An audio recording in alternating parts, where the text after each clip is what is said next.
feito aqui sob o auspício da OAB do Rio de Janeiro, que tem um curso de arbitragem, já é um sucesso há 5 anos.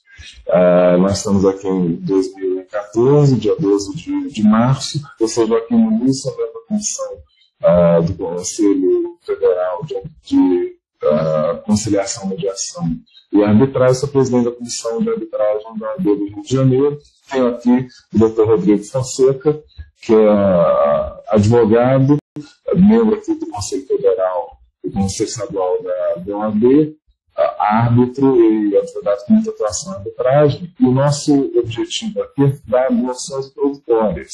Nesse curso vamos ter várias aulas sobre temas específicos. Nesse primeiro curso, com uma visão geral da arbitragem, cada aula vai ter 50 minutos gravados e vai ser distribuído para que cada seccional possa passar para os seus advogados, para poder assistir ou para participar de outros cursos com material de debate para que cada um escola superior de advocacia organizar.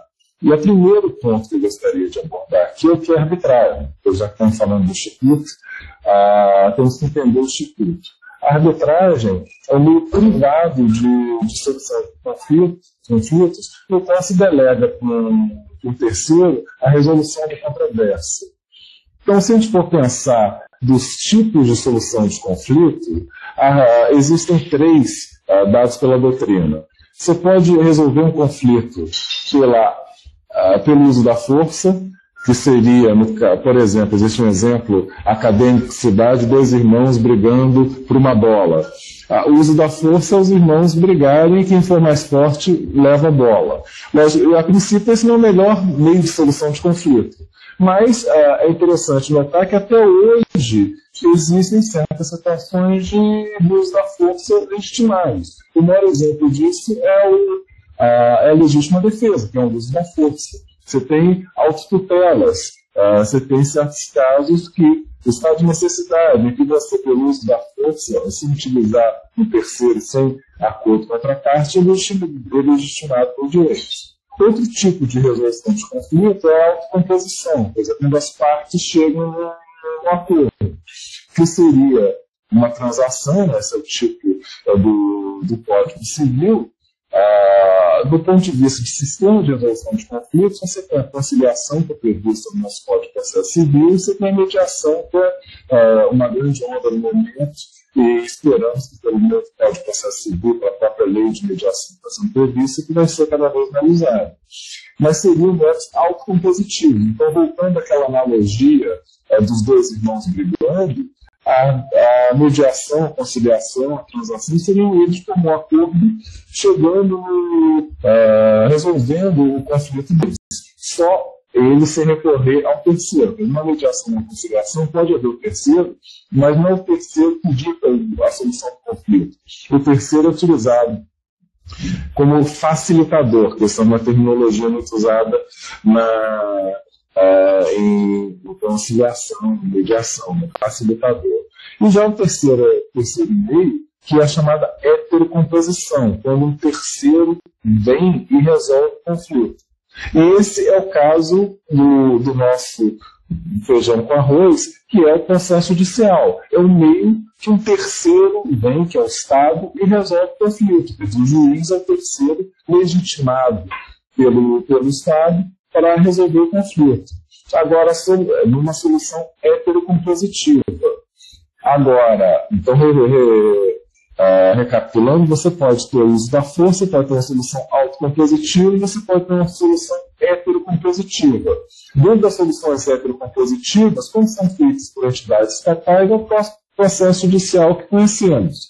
Você também pode ter uma solução heterocompositiva privada, e essa é chamada de arbitragem. Então, não existe uma definição legal da arbitragem. Então, os outros institutos você vai achar na lei. Mas a doutrina quase unânime definia a arbitragem como meio de resolução de conflito, para um terceiro decide a causa, sendo o poder desse terceiro não de uma delegação privada.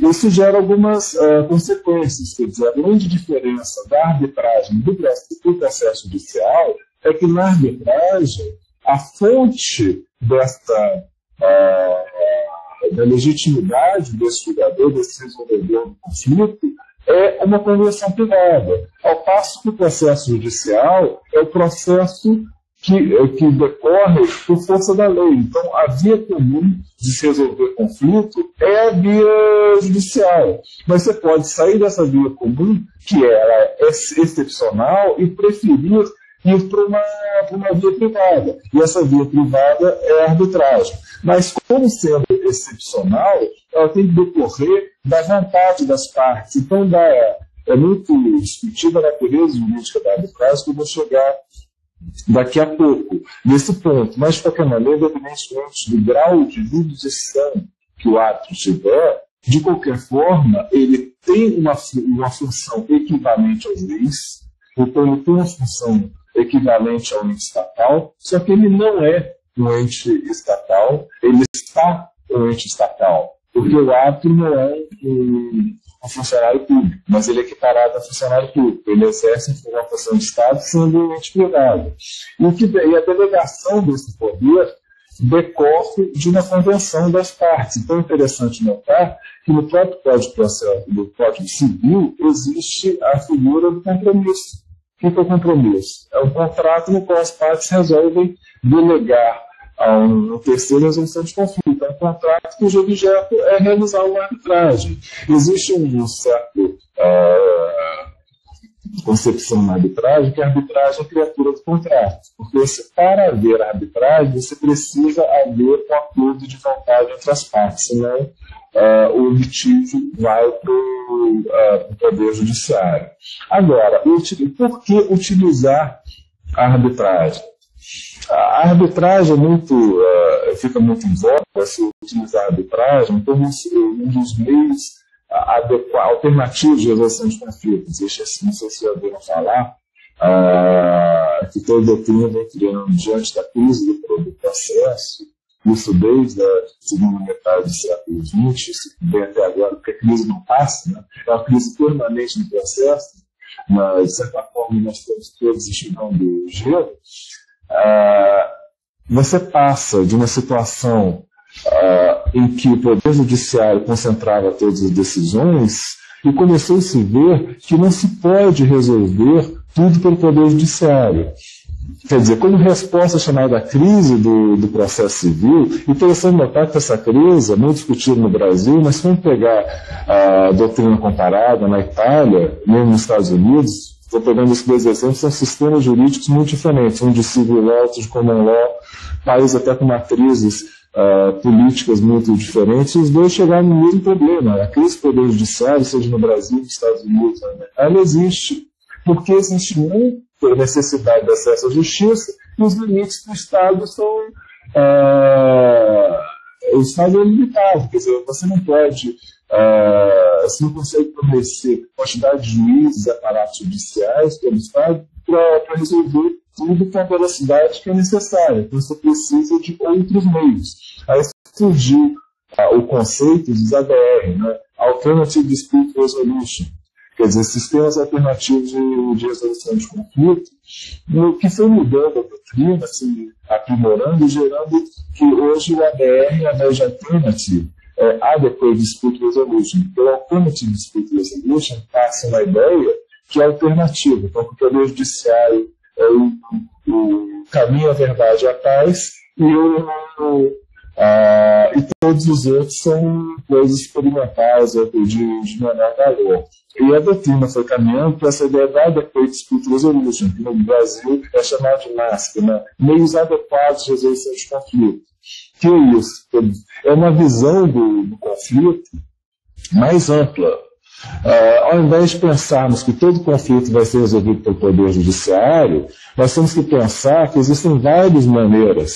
Muitas vezes você vai submeter uma conciliação, muitas vezes você vai submeter uma mediação, muitas vezes você vai para o Poder Judiciário, com certas questões funciona muitíssimo bem, e outras você vai para a arbitragem. É aí que a arbitragem se insere como meio adequado de solução de conflito. Agora, a arbitragem é um meio heterocompositivo, então, de certa forma, ele enuncia meios do Poder Judiciário. Quer dizer, da mesma forma que o Poder Judiciário, você tem um terceiro que decide.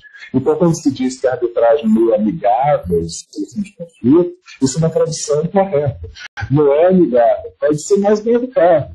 Pela nossa cultura de advogado brasileiro, nós somos excessivamente litigiosos no juízo, e na arbitragem você tem uma certa etiqueta que às vezes é menos agressiva, mas não é um meio amigável, um meio em que há uma contraposição, há toda a dialética comum à resolução compositiva. Cada parte expõe seus argumentos até que o juiz realizar, o julgador, no caso o árbitro, realizar a síntese com a decisão do conflito.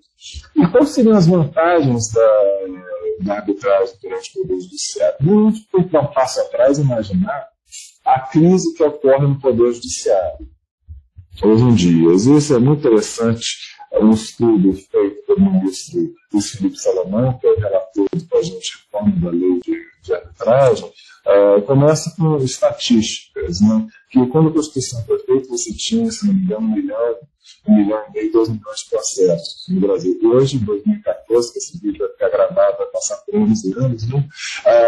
Em 2014 são 90 milhões de processos. Talvez quem nos veja aqui daqui a 5 anos vai falar em mais de 100 milhões de processos. 90 milhões de processos. Isso aí é fruto, primeiro, de uma Constituição que ampliou o acesso à justiça, mas, de certa forma, houve um aumento também da estrutura da justiça, muito mais juízes, muito mais prédios, mas não consegue acompanhar na mesma velocidade. E daí a necessidade de você ter outros meios, né? A arbitragem serve para qualquer outro tipo de disputa? Não necessariamente. Existem certos disputas que funcionam melhor no Poder Judiciário, segundo características, mas outras a arbitragem funciona muito bem. E aí, retirando do Poder Judiciário essa dúvida, você desanuvia. Eu digo o seguinte, que a arbitragem não é um meio de solução de conflitos em massa, pelo menos no Brasil hoje. Porque a arbitragem é muito especializada, a arbitragem tem um custo, e você não tem estrutura da arbitragem tão grande como você tem no Poder Judiciário. Vamos pegar, por exemplo, os juizados especiais. Por mais críticos que possa fazer os juizados especiais, você tem uma quantidade de juizados imensos, uma quantidade de juízes imensos que julgam uma quantidade imensa de causas. Você não tem hoje disso por fazer isso por meio de arbitragem. Se fizesse isso por uma tribunal, isso teria um custo. Talvez no futuro isso mude. Mas, por outro lado, outras causas mais sofisticadas ou mais específicas são perfeitas para ser resolvidas por arbitragem. Pela especialização dos árbitros, você não consegue encontrar pessoas especializadas no Poder Judiciário para todos os tipos de direito, vamos dizer, regulação de energia elétrica, regulação de petróleo, regulação de direito marítimo, direito aeronáutico. É absolutamente impossível achar um juiz especializado em todos os ramos de direito que são quase infinitos. Você vai encontrar advogados, mas juízes com especialização profunda é impossível. Ao passo que, por exemplo, em questões de locação, de direito empresarial, você encontra juízes com falências, encontra juízes muito bons e com grande especialização. Mas em nichos pequenos, você vai, ou muito específicos, você vai encontrar melhor na arbitragem no Poder Judiciário com a quantidade de vezes que o juiz tem acesso a tudo e por uma experiência prévia, claro, pode ter o juiz, não tem que ser funcionário público. Então, a primeira grande vantagem da arbitragem é a especialidade. E isso desanuvia o Poder Judiciário, porque você retira causas que seriam muito difíceis para o juiz julgar e consegue colocar no foro mais adequado. Então, a primeira grande vantagem da arbitragem é a questão de especialidade.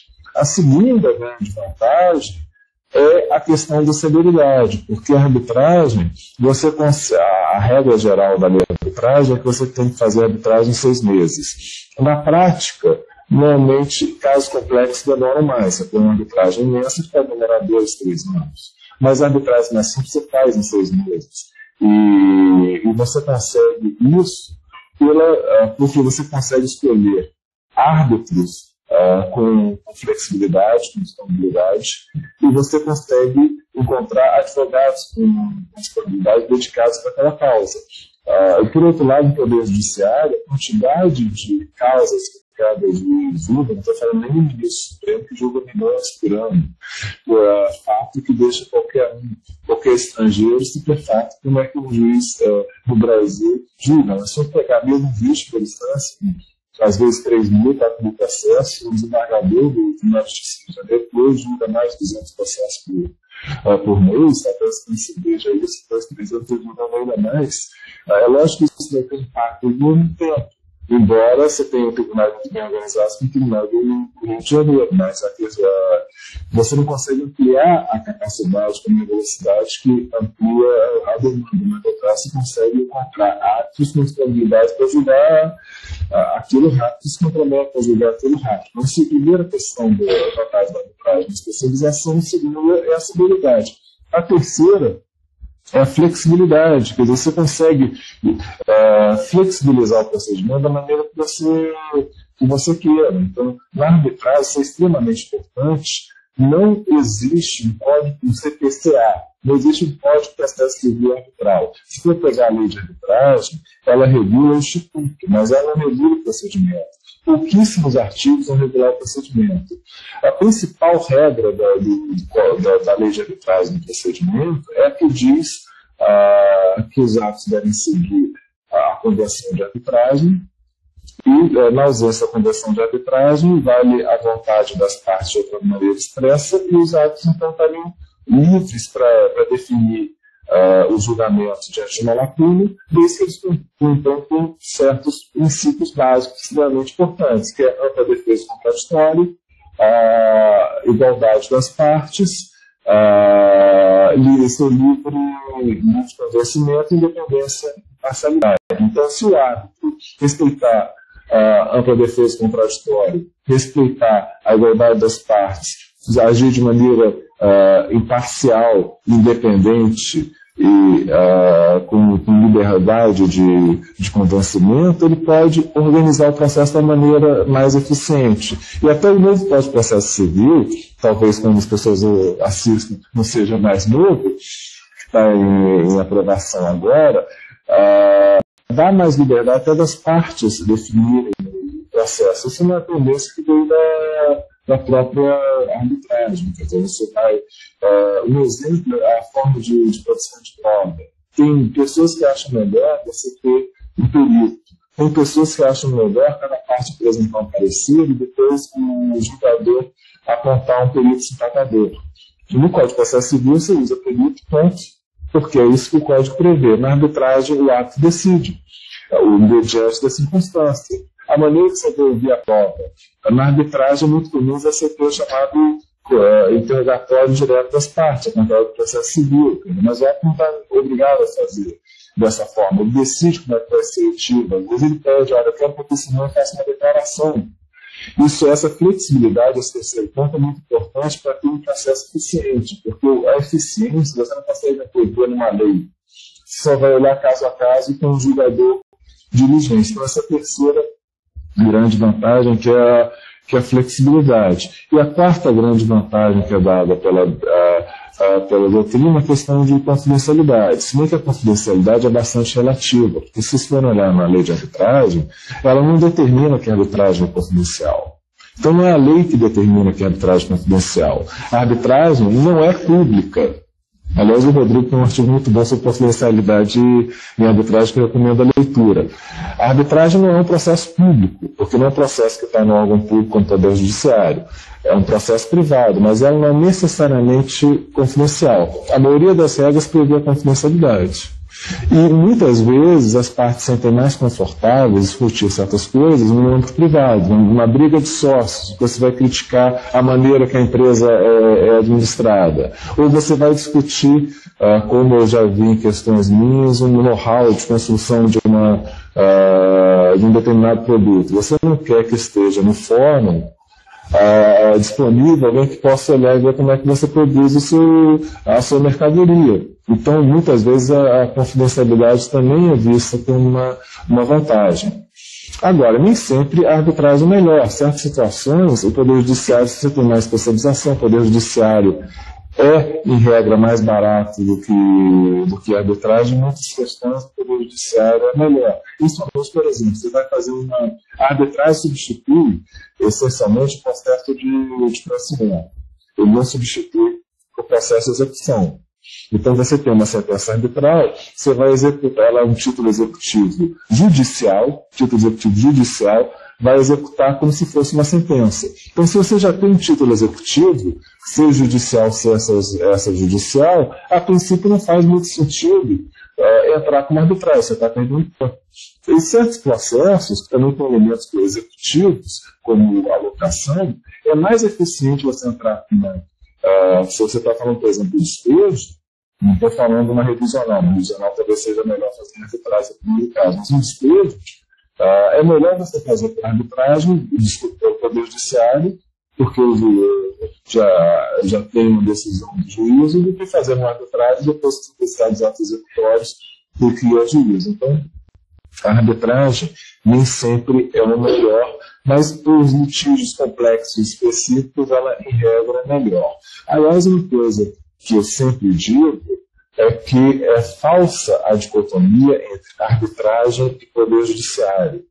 A arbitragem não é uma exclusão do Poder Judiciário. No contrário, a arbitragem é para e passo com o Poder Judiciário. Você precisa do Poder Judiciário antes, durante e depois.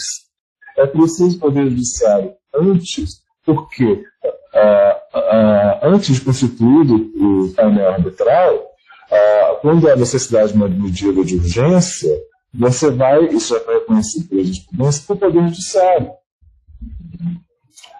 E isso não tem nenhum problema, isso não é uma violação da causa de arbitragem. Então, a necessidade de medida de urgência vai para o Poder Judiciário, salvo certas regras muito sofisticadas e que tem o ato de emergência.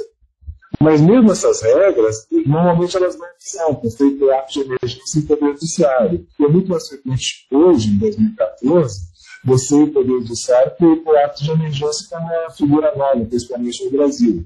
Então, na necessidade de medida de urgência, você vai ao Poder Judiciário, que serve como apoio à arbitragem. Depois de constituído o Tribunal Arbitral, cada vez mais reconhecido, que cessa a jurisdição dos juízes e os árbitros passam a decidir a causa, podendo, inclusive, rever as decisões tomadas pelos juízes. A jurisprudência está caminhando nesse sentido, que o juiz funcionaria como juiz de emergência, o ápice funcionaria como juiz natural. Você tem o descumprimento com a decisão do árbitro, você pode precisar ir do Poder Judiciário para fazer valer. Ou você, por exemplo, quer que uma testemunha compareça. O ato pode pedir, ou a parte pode pedir ao ato que determine o comparecimento dessa testemunha, se apesar do Poder Judiciário que esse poder executivo. Então, durante também, o Poder Judiciário serve de apoio. E depois, é imprescindível o Poder Judiciário, porque o que eu faço com a sentença? A sentença não é um pedaço de papel com um título bonito. A sentença é uma sentença equiparada ao judiciário, então você precisa executar. A execução não se dá no âmbito privado, a execução se dá no âmbito do Poder Judiciário. Então é impressionante notar que os melhores centros de arbitragem, os melhores países, as melhores cidades, mesmo no Brasil, em que a arbitragem se desenvolveu mais, são lugares em que o Poder Judiciário é melhor. Então, o bom Poder Judiciário é um fomentador da arbitragem. Você vai querer fazer arbitragem no lugar que você vai ter o apoio do Poder Judiciário, você não vai ter outra coisa depois, você precisa do Poder Judiciário para anular uma sentença com vício ou para denegar um pedido de anulação. Então, não exclui o Poder Judiciário, pelo contrário, são absolutamente complementares. Aliás, até que eu estou ali para não entrar muito no horário do Rodrigo, um histórico, rapidamente, que a arbitragem, que é um instituto novo, relativamente novo no Brasil, dito como uma novidade, isso me lembra o Cazuza, que diz que o Brasil é um país que tem museu de novidades, né? Porque o que é relativamente novo para nós é o instituto mais antigo que existe. O que é arbitragem? É quando alguém que não é o Estado resolve um conflito. Ora, quando não existia Estado, era assim que você resolvia os conflitos. Quer dizer, você delega para um terceiro que você confia, inclusive na lei de arbitragem fala que o árbitro tem confiança das partes, muita gente discute por que fala que o árbitro tem que ter confiança das partes. Porque existe esse elemento de confiança, que eu delego para o Rodrigo porque eu confio que ele vai resolver. Isso existe desde sempre. Sempre que nas primeiras comunidades precisava de alguma solução, recorre àquele que é dito como mais sábio. Quer dizer, os índios recorrem ao pajé, ao cacique. Quer dizer, nas religiões você tem, mesmo naquelas que não têm um direito canônico, você recorre àquela autoridade religiosa. Por quê? Porque é uma pessoa que você confia. E muito tempo foi existir fortemente. Se for pegar Grécia, Roma, até tem uma citação de Cícero, que é o senador romano, que diz que a arbitragem é o meio de não ganhar completamente no processo e não perder completamente no processo. Porque Cícero, há 2.000 anos atrás, já criticava a arbitragem. Mas Aristóteles, por exemplo, dando um passo mais atrás na Grécia, já falava de arbitragem como meio de resolver a equidade.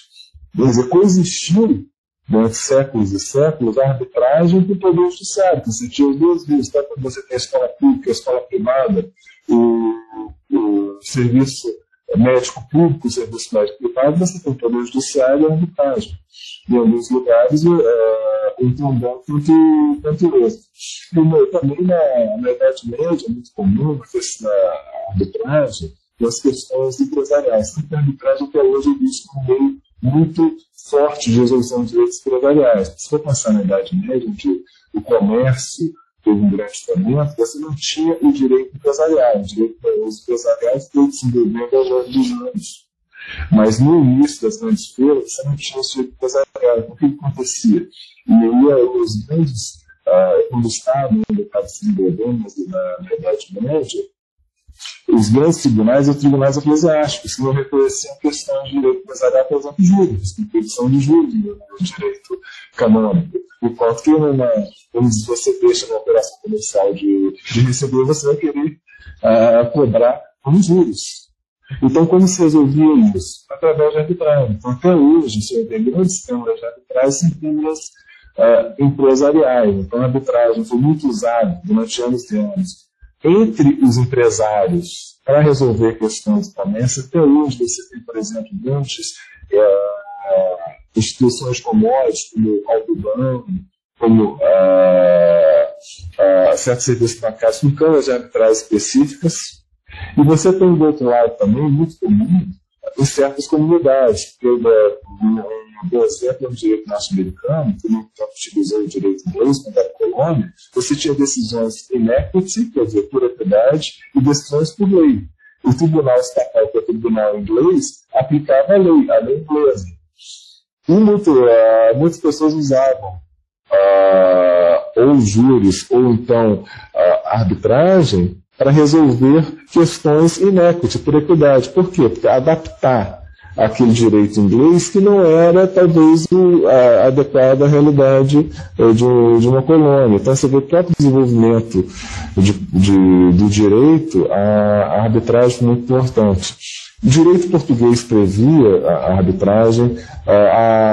O Brasil, então, quando recebeu quando se tornou independente, adotava as ordenações filipinas, então adotava o direito português que previa a arbitragem. Na Constituição de 24 existia uma previsão específica sobre a arbitragem. Então a arbitragem era utilizada no Brasil, só que com o desenvolvimento da arbitragem ao longo do século XIX, ela foi perdendo os dentes. Por quê? Porque foram sendo adotados certos dispositivos que tiravam a executabilidade, porque se previa, principalmente, se previa a necessidade de Você não tinha execução específica para a cláusula arbitral. Então, antes da lei de arbitragem de 1996, se você não cumpria uma cláusula arbitral, se resolvia em perdas e danos. É muito difícil você dizer o que é perdas e danos para não cumprir uma arbitragem. Mas você tem outro meio.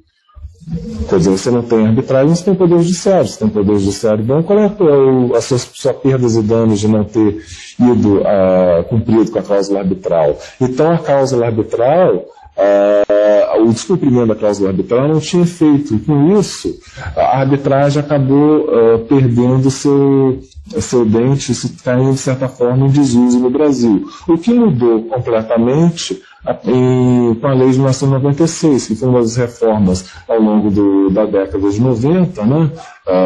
As grandes reformas estruturais que o Brasil sofreu nessa época, para a atração de investimento estrangeiro, mudou de vamos abrir, ao mesmo tempo que as privatizações, para pensar contemporâneo, vamos abrir também para meios privados de solução de conflito, no qual possa concorrer para o Poder Judiciário quem preferir ir para arbitragem. E aí a grande mudança que teve na lei de arbitragem, que foi objeto de questionamento do Supremo, é o efeito positivo e negativo da cláusula de arbitragem. O que seria isso? A cláusula de arbitragem tem um efeito positivo. Se você não cumprir com a cláusula de arbitragem, existe um procedimento, artigo 7º da lei de arbitragem, você tem um procedimento judicial para fazer valer. Então você pode, uma cláusula vazia, você pode ir no Poder Judiciário e pode forçar outra parte a participar de arbitragem. Hoje em dia a jurisprudência permite até que diante de uma cláusula cheia, por exemplo, cláusula completa, você nem no Poder Judiciário fazer arbitragem direto. Então isso é feito positivo, quer dizer, eu tenho meios de fazer valer a cláusula arbitral, não resolve perdas e danos, eu tenho execução da cláusula arbitral. E o efeito, por outro lado, negativo, que mudou o CPC para dizer que a existência da cláusula compromissória é causa de extinção de processo sem julgamento do mérito. Por isso, é muito comum você ter um contrato com cláusula de arbitragem e extinguir o processo, e aí você garante que você não tenha uma jurisdição paralela. Mas aí veio, logo depois que a lei foi promulgada em 1996, você tem um questionamento numa homologação de sentença estrangeira sobre a funcionalidade desses dispositivos. Fica aí no registro que a lei foi iniciativa do senador Marco Macedo, depois vai ser vice-presidente, e feito por 3 juristas, Garcia Martins, Casabato Carmona e Sanalês, que estão esse mesmo arbitragem no Brasil, algum deles não dá aula nesse curso. Né? A gente trouxe esse curso os melhores professores e pessoas que fizeram história. E depois de promulgada a lei, começou a se fazer arbitragem no Brasil durante muito tempo. E devido a esse questionamento da constitucionalidade, ficou um pouco parado. E qual era o questionamento da constitucionalidade, para vocês entenderem? Nós estamos no artigo 35, artigo 535 da Constituição Federal, o princípio do livre acesso ao judiciário. Então, o ministro Sepúlveda Perpence levantou numa homologação de sentença estrangeira a constitucionalidade dos artigos que mandavam extinguir o processo de julgamento do mérito de causa de arbitragem, que mandavam fazer execução específica. Se eu tenho livre acesso ao Poder Judiciário, como eu posso forçar uma parte a não ir ao Poder Judiciário? Isso ficou parado no Supremo por vários anos e, afinal, foi julgado por 7 votos a 4 pela constitucionalidade da lei de arbitragem. E aí foi um salvo-conduto para a arbitragem no Brasil. E nós estamos na época de ouro da arbitragem no Brasil. Desde essa decisão, como começo dos anos 2000, a arbitragem tem crescido muito no Brasil. As principais câmaras, atualmente, 20-30% por ano do número de arbitragens. Você vê os principais câmaras de arbitragem do CCI, o Brasil tem os 10 maiores países todo ano em número de arbitragem. O que significa isso para nós, advogados? Um mercado imenso. E a arbitragem está aqui do Rodrigo, um resumo de aquela coisa, um curso da OAB. A arbitragem não é um desafio negativo para o advogado, pelo contrário, é uma oportunidade imensa. Eu resumiria 3 motivos pelo qual a arbitragem é uma oportunidade imensa. Primeiro, nós normalmente no processo judicial recebemos a sucumbência. Um processo que demora anos e anos e anos e anos, economicamente é terrível.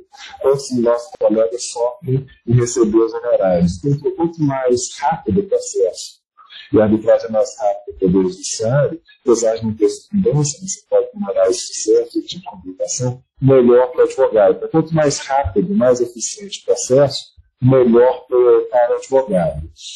O segundo motivo é que, no processo judicial, você tem duas fontes de trabalho para o advogado. Ser advogado autor ou ser advogado réu. Na arbitragem, você tem os árbitros. Então, você abre uma nova função para a arbitragem, para o advogado, que é ser árbitro. Cada vez mais está gerando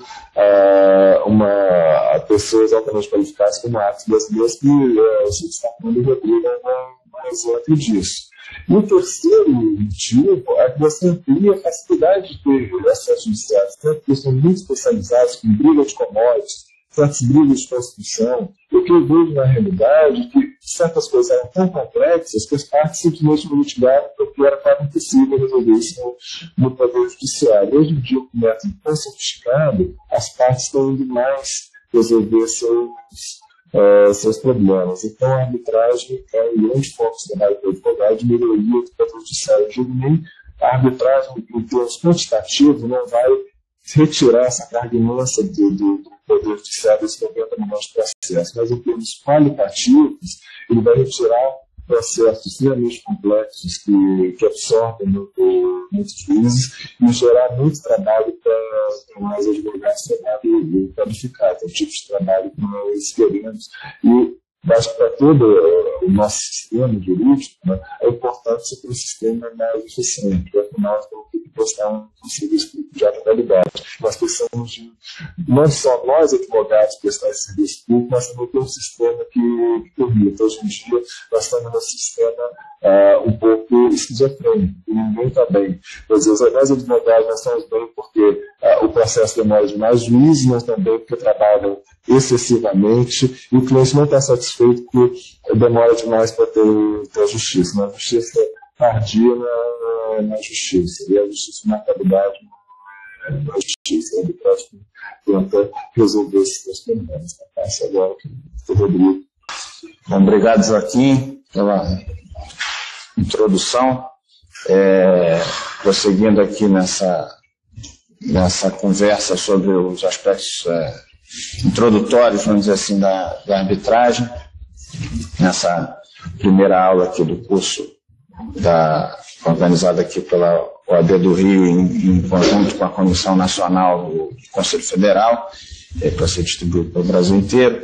O Joaquim já abordou aqui a conceituação do que é a arbitragem, para que serve a arbitragem, quais são as principais vantagens, alguns aspectos introdutórios, falar um pouquinho da história. O outro tema a ser tratado hoje, que coube a mim, é falar da arbitrabilidade e da lei aplicável à arbitragem. Como o Joaquim falou na introdução, o arcabouço jurídico que hoje regula a arbitragem está principalmente na Lei 9.307 de 1996, que foi a lei conhecida como Lei Marco Maciel, que foi o autor do projeto.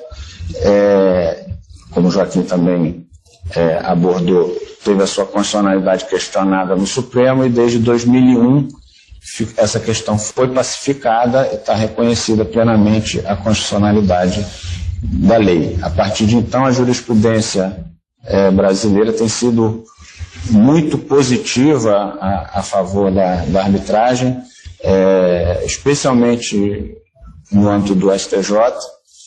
Tem muitas decisões que são elogiadas, inclusive internacionalmente. Quando vamos a congresso exterior e tal, existe um reconhecimento internacional de que o Poder Judiciário brasileiro adotou uma postura favorável à arbitragem e moderna internacionalmente. Pois bem, vocês também terão uma das aulas especificamente sobre a Convenção de Nova York, que é um instrumento ao qual o Brasil aderiu em 2002 embora a convenção seja de 1958, e que valida internacionalmente o reconhecimento entre os vários países das cláusulas arbitrais nos contratos internacionais e das sentenças arbitrais proferidas nos países que são parte da convenção também. De modo que uma sentença arbitral proferida no Brasil, ela pode ser executada em qualquer outro país signatário da Convenção de Nova York, que é praticamente o mundo inteiro. São mais de 150 países nos quais a Convenção está em vigor. Da mesma forma como as sentenças proferidas nesses países são exequíveis no Brasil através do processo de homologação junto ao Superior Tribunal de Justiça. Pois bem, a arbitrabilidade de lei aplicável. Isso está regulado basicamente nos artigos 1º e 2º da Lei de Arbitragem, da Lei 9.307. Para contextualizar aqui, eu vou ler esses artigos e em seguida tecer alguns comentários. O artigo 1º diz: as pessoas capazes de contratar poderão valer-se da arbitragem para dirimir litígios relativos a direitos patrimoniais disponíveis. O artigo 2º, a arbitragem poderá ser de direito ou de equidade a critério das partes. Parágrafo 1º, poderão as partes escolher livremente as regras de direito que serão aplicadas na arbitragem, desde que não haja violação aos bons costumes e à ordem pública. E diz o parágrafo 2º, poderão também as partes convencionar que a arbitragem se realize com base nos princípios gerais de direito, nos usos e costumes e nas regras internacionais do comércio. Esses dois artigos são os artigos que regulam no Brasil a arbitrabilidade e a lei aplicável. Por uma questão aqui didática, eu vou falar primeiro da lei aplicável, depois da arbitrabilidade. Como se pode ver do texto que eu acabei de ler, a lei de arbitragem consagrou uma ampla liberdade de escolha das partes. Ela diz que pode ser de direito ou de equidade, pode escolher livremente as regras de direito, pode se basear nos princípios gerais de direito, enfim, as partes são livres para escolher aquilo que vai regular a arbitragem. Nesse sentido, a lei de arbitragem rompeu uma tradição anterior do direito brasileiro, bem mais rígida, que é aquela que está expressa na lei de introdução ao Código Civil. Agora mudou de nome, é Lei de Introdução ao Direito Brasileiro.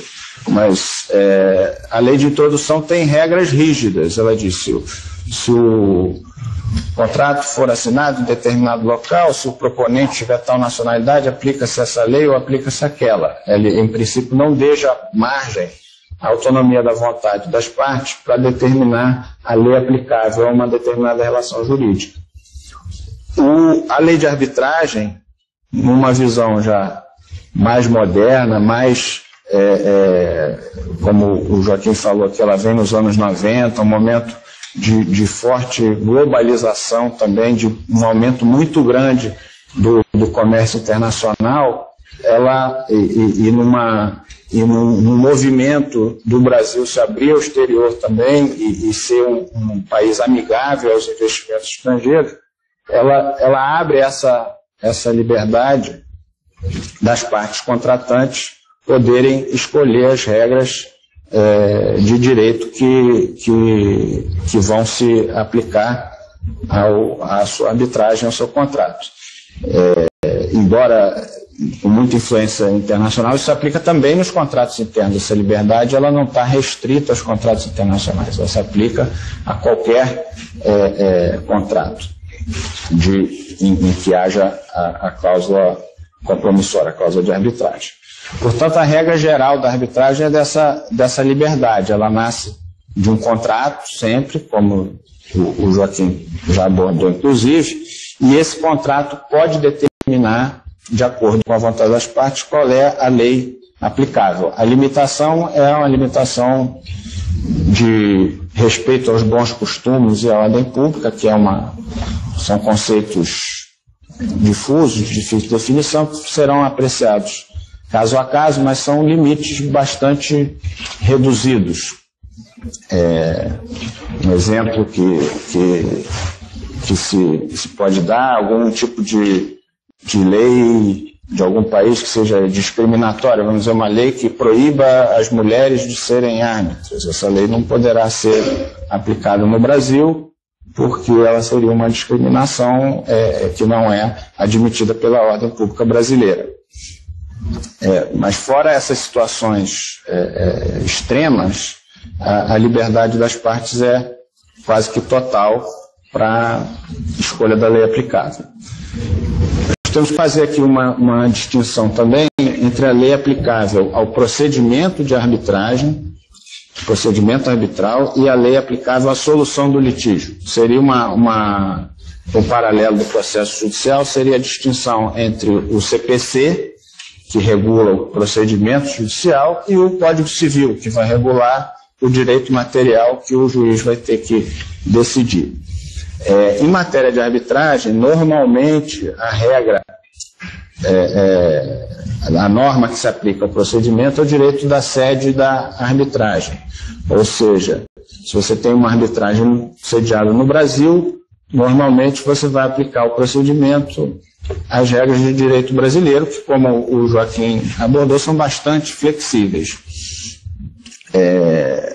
Mas isso é uma questão importante porque pode haver determinadas regras imperativas do lugar que podem variar de um país para outro. Um exemplo é que no Brasil a lei de arbitragem exige, até uma decorrência da própria Constituição, que a sentença arbitral seja fundamentada. Isso é uma exigência que não existe em todos os países. Nos Estados Unidos, por exemplo, pode haver uma sentença arbitral sem fundamentação, que ela simplesmente deu o dispositivo, e isso é reconhecido como válido nos Estados Unidos. Então, uma sentença não fundamentada, ela pode ser considerada válida de acordo com a lei aplicável ao procedimento se essa arbitragem tiver como sede nos Estados Unidos, mas ela não seria válida, ela seria passível de anulação se ela fosse proferida numa arbitragem no Brasil. Então, a regra aplicável ao procedimento, ela é importante que se identifique qual é e que ela seja respeitada naquilo que é imperativo para a validade da sentença arbitral, porque, afinal de contas, você quer um procedimento para chegar ao final uma sentença que seja válida, que seja exequível. Com relação à solução do litígio, como eu disse, é ampla a liberdade das partes. Um contrato entre brasileiros, normalmente você vai aplicar a legislação brasileira. Existe alguma discussão aí doutrinária se um contrato no Brasil entre brasileiros sujeito à arbitragem poderia ou não adotar uma lei estrangeira, mas é uma hipótese que não é muito comum e não existe uma posição da jurisprudência ainda sobre isso. Num negócio internacional, frequentemente se adota há uma negociação sobre qual a lei é aplicável ao mérito do contrato. Às vezes se adota a lei da nacionalidade de um dos contratantes, às vezes se adota uma lei neutra de um terceiro lugar, e às vezes se adota também, como a lei brasileira permite, regras de comércio internacional. Se adota não a legislação específica de um país, mas o que a doutrina reconhece como a lex mercatória, ou algumas normas que às vezes são até mesmo codificadas, expressas como, por exemplo, os princípios de direito do UNIDROIT, que é uma organização que tem sede em Roma, que publica princípios de direito aplicáveis ao comércio internacional, e não é raro que em contratos internacionais as partes adotem como lei aplicável os princípios do UNIDROIT. Por exemplo, isso é plenamente válido. E também, voltando só à questão do procedimento, além da lei propriamente dita aplicável da lei, uma arbitragem no Brasil, a lei brasileira, as partes têm a flexibilidade, como o Joaquim já abordou, de adotar regras específicas de procedimento. Elas tanto podem adotar regras específicas na própria cláusula ou depois no termo de arbitragem, como elas podem também, como frequentemente se faz, fazer referência ao regulamento de uma Câmara Arbitral específica, que normalmente vai ter algumas regras de procedimento um pouco mais detalhadas do que a lei. Mesmo assim, as câmaras normalmente não têm regras muito detalhadas a nível de uma lei processual judicial, um CPC, uma lei de mandado de segurança, porque a ideia da arbitragem é justamente da flexibilidade do procedimento, como o Joaquim já abordou, e a possibilidade de se fazer ao longo do processo um procedimento feito sob medida para as necessidades daquele caso. Por isso se dá normalmente uma certa discricionariedade aos árbitros para que eles ao longo do caso possam adaptar o procedimento, possam editar normas processuais para aquele caso, supletivas, e adaptando o procedimento às necessidades daquele caso.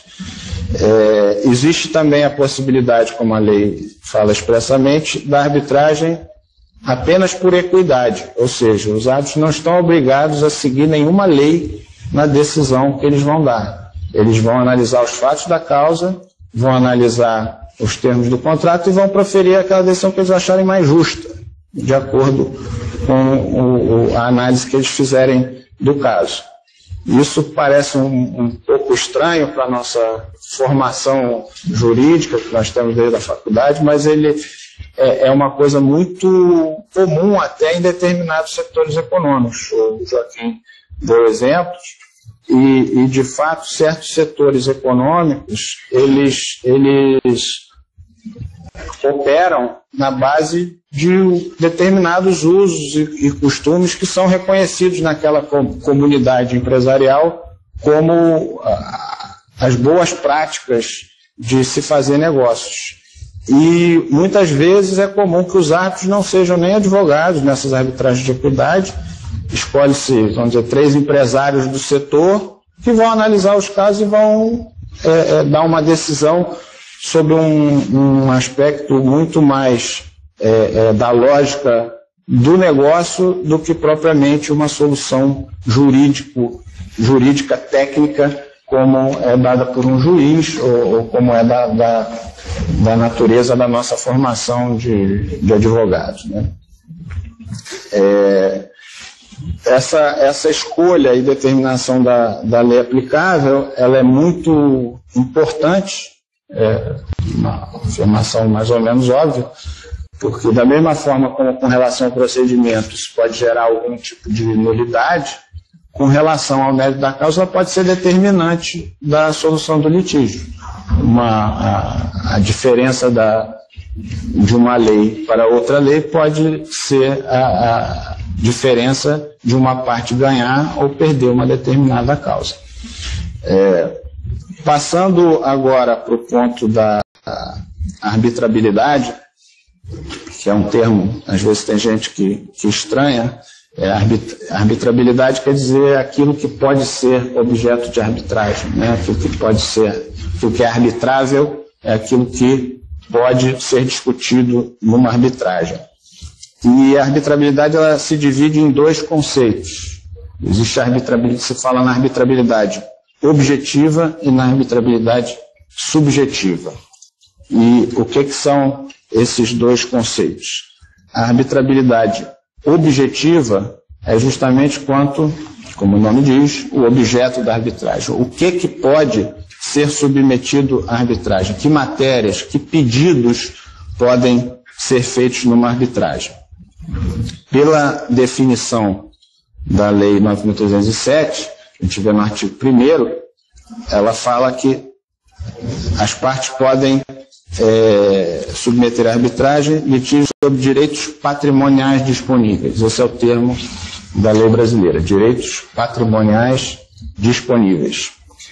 Assim, não estão abrangidos, de um modo geral, aquelas coisas que são, como se fala, direitos fora do comércio. Normalmente, os exemplos são questões de Estado, capacidade, uma questão de filiação, questões de direito penal. Essas matérias não são matérias de direitos patrimoniais disponíveis, portanto, não podem ser solucionadas pela via da arbitragem. Direitos patrimoniais são direitos que têm uma repercussão econômica. Por exemplo, uma compra e venda de um determinado bem, um contrato de prestação de serviço, enfim, qualquer relação normalmente comercial ou civil de transferência de bens e direitos, enfim, pode ser considerado um direito patrimonial. Ele não é necessariamente, nem sempre é de fácil quantificação. A patrimonialidade não significa que você possa atribuir facilmente um valor àquele direito. Um exemplo que se dá frequentemente são em questões societárias, por exemplo, quando se discute um direito de voto numa assembleia de uma sociedade. Eu não sei quanto vale aquele direito de voto em termos patrimoniais, mas o direito de voto ele é exercido com a intenção, com uma finalidade econômica, dentro de uma operação empresarial, você, na qualidade de sócio, exerce aquele direito de voto com a finalidade de obter lucro. Então, está dentro desse conceito de direito patrimonial, ainda que não seja uma coisa que se possa dar um preço para comprar e vender. Então, direitos patrimoniais. A outra característica é direitos disponíveis, que normalmente são identificados como os direitos que podem ser comprados, vendidos, alienados, ou que podem ser objeto de transação. Várias legislações definem a arbitrabilidade objetiva como relativa a direitos que podem ser objeto de transação.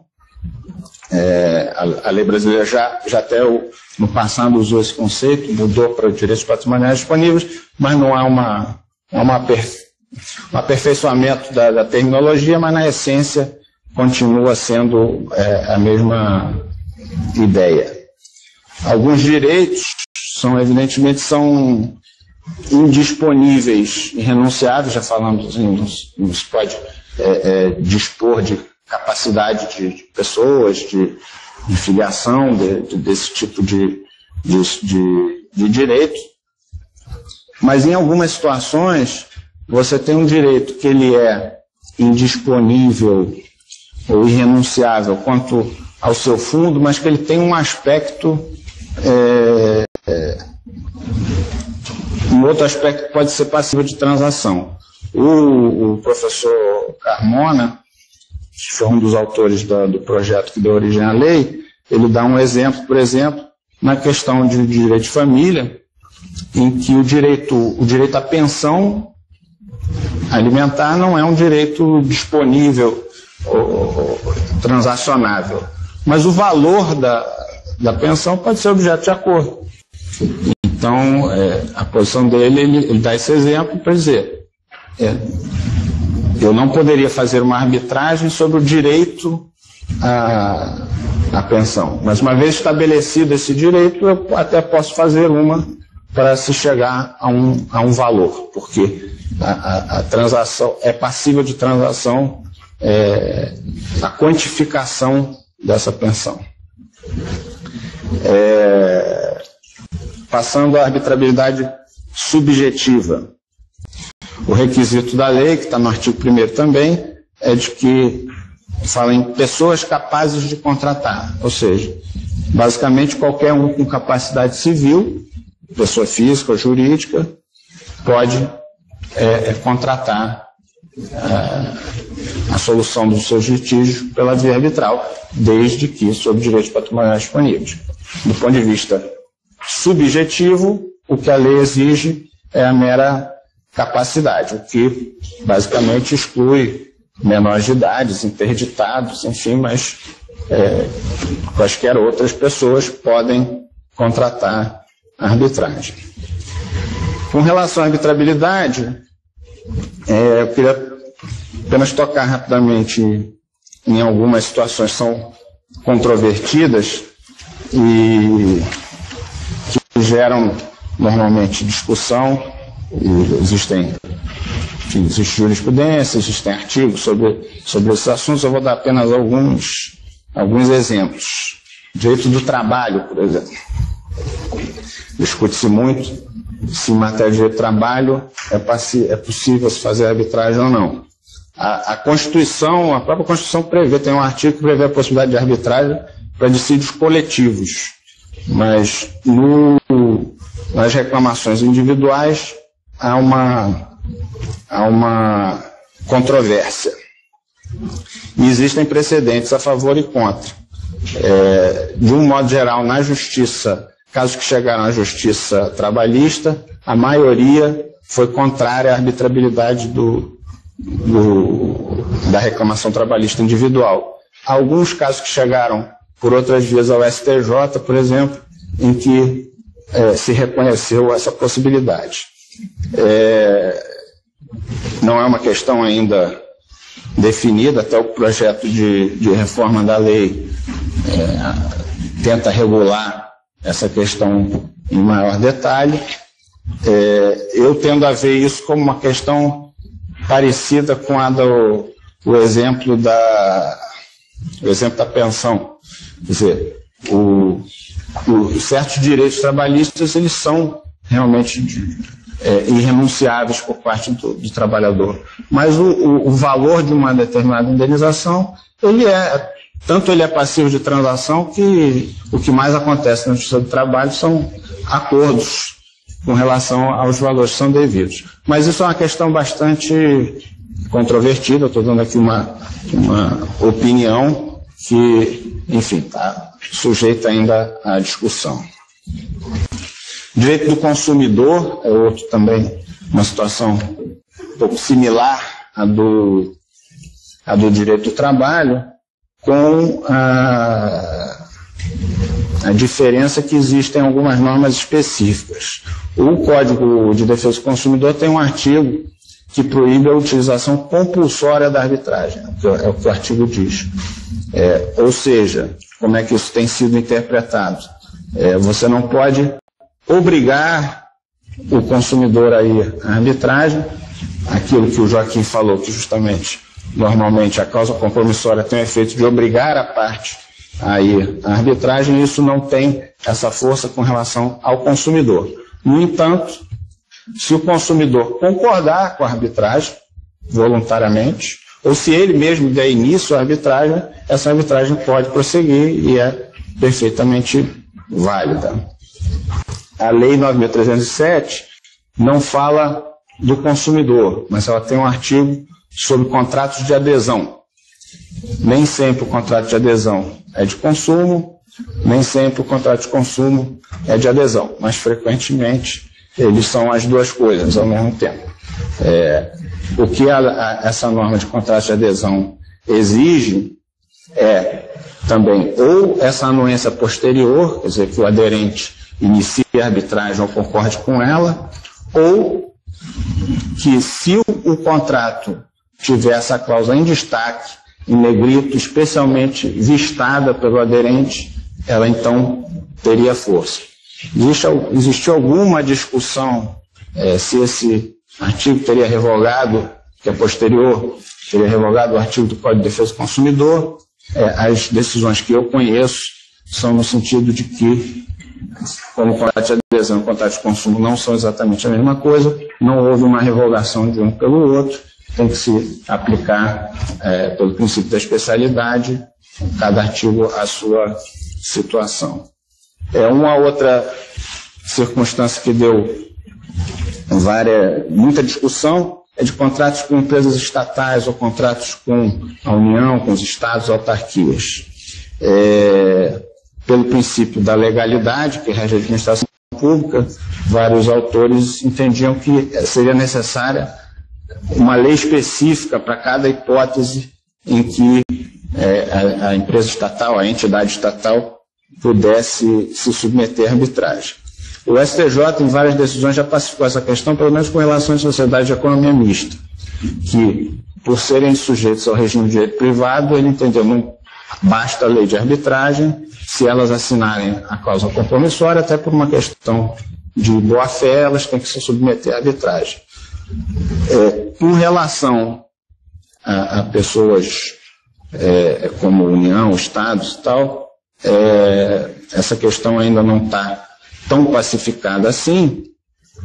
É também uma outra matéria que está sendo tratada no projeto de reforma da lei, mas existem sim várias leis específicas que autorizam expressamente a adoção da arbitragem. Por exemplo, a lei de concessões, a lei de PPPs, a lei de petróleo, lei de telecomunicações, enfim, uma série de leis de setores específicos que autorizam, seja a União, agências reguladoras, enfim, essas entidades a participarem de arbitragens.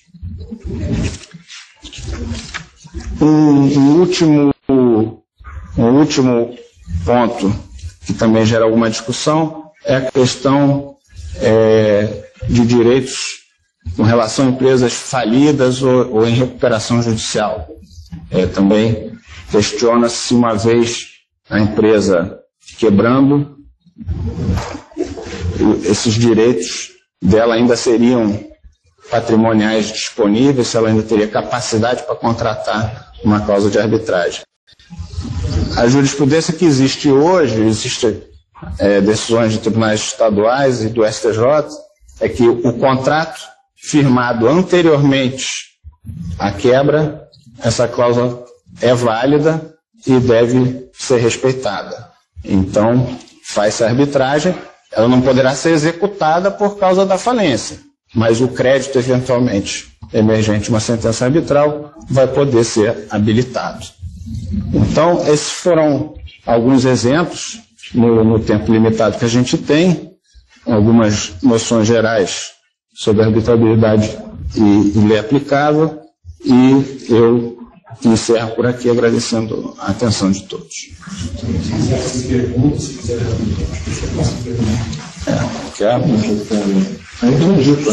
Depois, não sei, fiquem à vontade aí.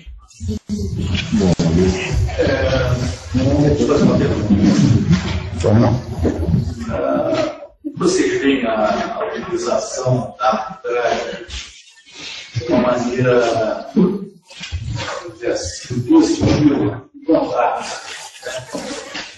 Por exemplo, contratos com compra e venda de imóveis, onde grandes construtoras elas andam um pouco cláusula de aplicação de arbitragem, caso de construção do contrato. Se eu puder responder, a pergunta foi a respeito de como se vê a arbitragem no contexto de contratos de compra e venda de imóveis, em que as construtoras, incorporadoras, enfim, impõem a cláusula de arbitragem no contrato. Eu acho que tem que se fazer aí uma diferenciação se o contrato é de consumo ou não é de consumo. Normalmente, e a jurisprudência costuma fazer essa distinção. Normalmente, se é uma pessoa individual comprando um imóvel de um lançamento novo, em que a construtora oferece ao mercado aquele novo empreendimento, e se existe aquela cláusula, ela normalmente vai ser vista como uma cláusula sujeita ao direito do consumidor e, portanto, como eu falei antes, o consumidor não vai poder ser obrigado a ir à arbitragem, embora ele possa ir à arbitragem.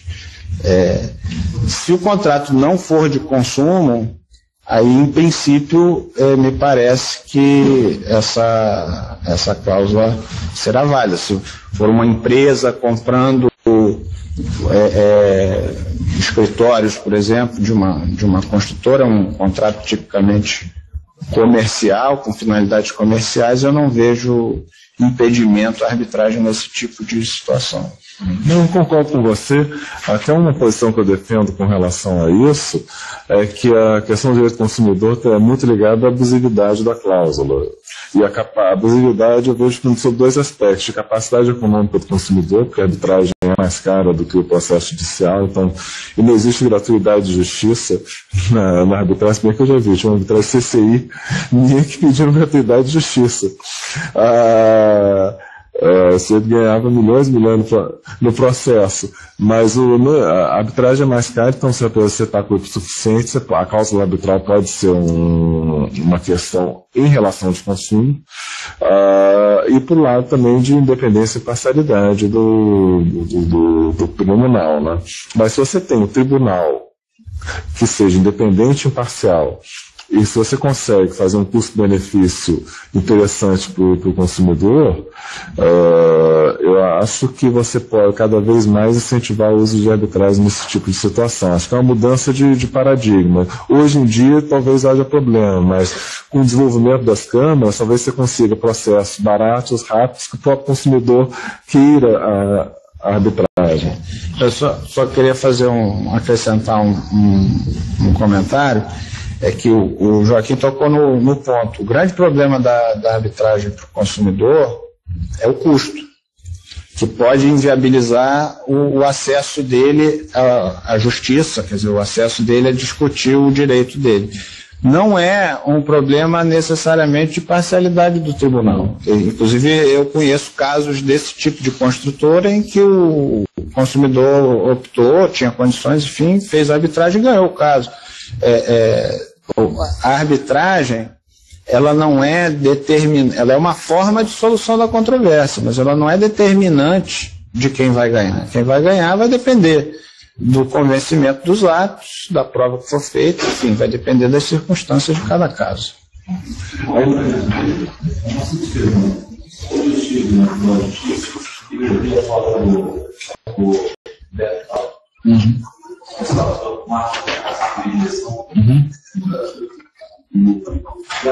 Substituir os projetos de lei. Esse projeto de lei específico de livro. É este mesmo projeto de lei que vocês comentaram agora há pouco, em relação a fechamento da lei. Exato. Até a gente teve esse trabalho por conta aqui. A pergunta foi o seguinte: sobre o marco regulatório da mediação, mesmo o marco regulatório da revisão da lei de arbitragem. Houve o Senado fez essa comissão presidida pelo ministro Felipe Salomão, e o mesmo grupo de pessoas fez um projeto de reforma da lei de arbitragem, que é uma reforma pontual. Ele foi muito sábio, as pessoas que integraram, muito competentes, foi cirúrgico nas mudanças da lei, e esse mesmo grupo fez um projeto de lei de mediação. Ao mesmo tempo, o Ministério da Justiça fez outra comissão com membros diferentes para fazer um marco regulatório de mediação. E, ao final, esses dois projetos de mediação foram, de certa forma, consensados, transformados num projeto só.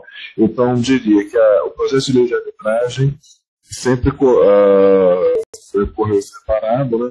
O mesmo grupo que fez a lei de arbitragem fez um projeto de lei de mediação, que foi, de certa forma, simultâneo com o projeto de lei de mediação feito por uma comissão, não do Senado, mas do Ministério da Justiça. Esses dois projetos foram reunidos só e foram amplamente debatidos. Houve um debate muito democrático, que até nós recebemos pela OAB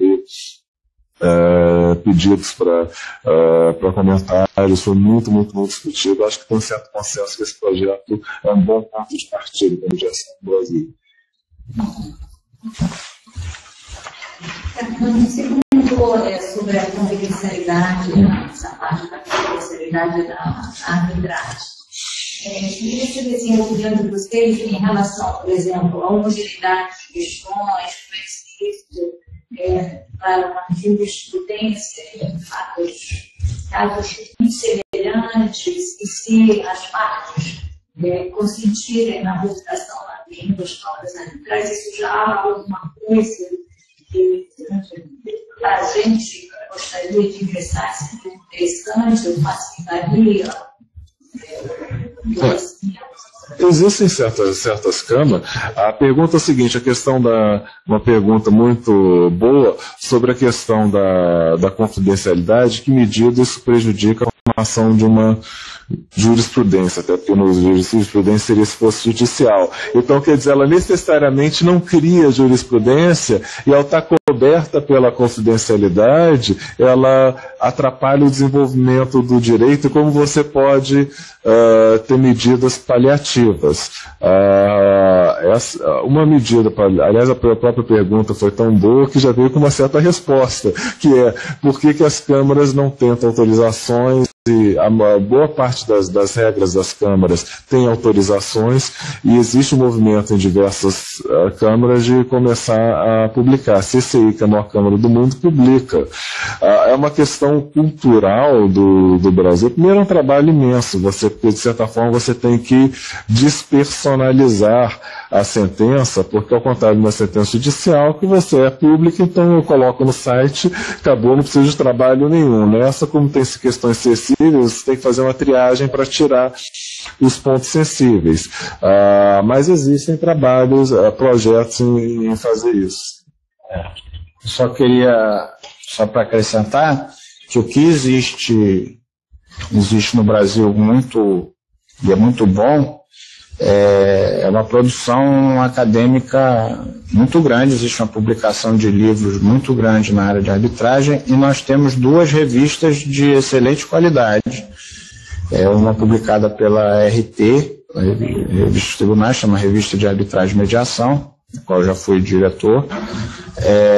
Uma outra que é coordenada pelo Comitê Brasileiro de Arbitragem, que é publicada pela editora Síntese, IOB Síntese, chama Revista Brasileira de Arbitragem. E nas 2 revistas, eventualmente, existe alguma publicação de sentença. O problema é que, com as restrições de confidencialidade, o que é publicado, acaba, em termos de sentença arbitral, normalmente são casos que são levados ao judiciário, seja para execução, seja para anulação. No momento que o caso é levado ao judiciário, ele se torna público. Ao se tornar público, as revistas, quando têm acesso a isso, às vezes publicam, têm excelentes decisões publicadas, mas é uma coisa pontual, realmente.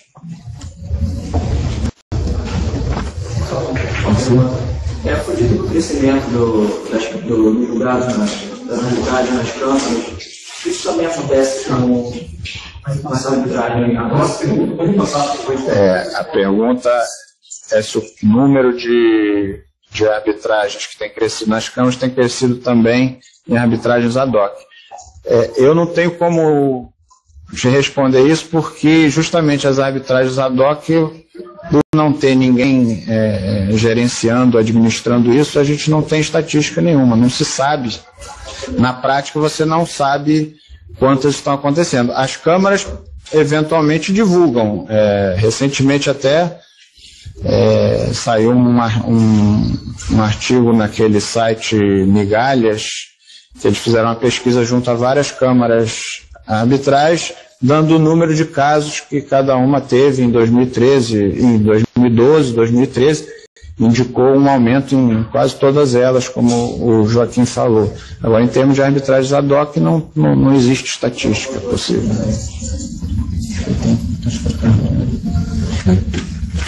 Muito obrigado, foi um grande prazer ter vocês. Aliás, teve uma turma de excelentes níveis que faz a gente muito feliz. O nascedor desse projeto, temos mais 9 palestras, inclusive segunda-feira o professor Marcelo Vilela, que é diretor da Camargo, que é a maior Câmara de Minas, ele escreveu um livro sobre arbitragem e direito societário, ele vai falar justamente sobre essa matéria da tese de mestrado, agora está fazendo doutorado com relação a essa matéria. Então é muito interessante ver o autor de livro falando sobre sua tese, tema tão importante. Obrigado.